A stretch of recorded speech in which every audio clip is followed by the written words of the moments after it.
അധികമാരും അറിയാത്ത എന്നാൽ ഒരു തവണയെങ്കിലും നിങ്ങൾ കേൾക്കേണ്ട ഒരു പ്രതികാരത്തിന്റെ കഥയുണ്ട്. ഒരു 16 കൊല്ലങ്ങൾക്ക് മുമ്പ് സ്പേസ് എക്സിന്റെ സ്ഥാപകൻ എലൻ മസ്ക് കടം വാങ്ങിയ കാശ് തിരിച്ചടയ്ക്കാനാകാതെ പരാജയത്തിലേക്ക് കൂപ്പുകുത്തിയ സമയം. തന്റെ സ്വത്തിന്റെ പകുതിയിൽ അവകാശം ആവശ്യപ്പെട്ടുകൊണ്ട് എലൻ മസ്കിന്റെ ഭാര്യ നോർവേ കുടുംബ കോടതിയിൽ ഒരു ഡിവോഴ്സ് കേസ് ഫയൽ ചെയ്യുന്നു. നീണ്ട നിയമ പോരാട്ടത്തിനൊടുവിൽ കോടതി വിധിയും തിരിച്ചടിയായതോടെ മസ്ക് വട്ടപ്പൂജ്യത്തിലേക്ക് എത്തുന്നു. എന്നാൽ വിട്ടുകൊടുക്കാൻ ഭാവമില്ലെന്നുറപ്പിച്ച അദ്ദേഹം 4 വർഷങ്ങൾ കൊണ്ട് തന്റെ കമ്പനിയുടെ മൂല്യം 127 ബില്യണിലേക്ക് ഉയർത്തി ലോക കോടീശ്വരന്മാരുടെ പട്ടികയിൽ ഒന്നാമതെത്തുന്നു. അന്ന് ട്വിറ്റർ ഉൾപ്പെടെയുള്ള സോഷ്യൽ മീഡിയകളിൽ തന്നെ ബ്ലോക്കാക്കി നാടുവിട്ട ഭാര്യയെ മസ്ക് അപ്പോഴും മറന്നില്ല. $44 ബില്യൺ ട്വിറ്റർ തന്റെ സ്വന്തം പേരിലാക്കി തന്റെ മുൻ ഭാര്യയെ ട്വിറ്ററിൽ ആജീവനാന്തം വിലക്കി എലൻ മസ്ക് തന്റെ മധുര പ്രതികാരം അങ്ങ് വീട്ടി. അല്ലേലും പണ്ടാരോ പറഞ്ഞതുപോലെ കർമ്മ അതൊരു ബൂമറാങ് പോലെയാണ്.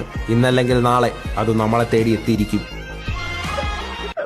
ഒരു അക്കൗണ്ട് ഡിലീറ്റ് ആക്കി കളയാൻ വേണ്ടി അതങ്ങ് മേടിച്ച് പേരും മാറ്റി.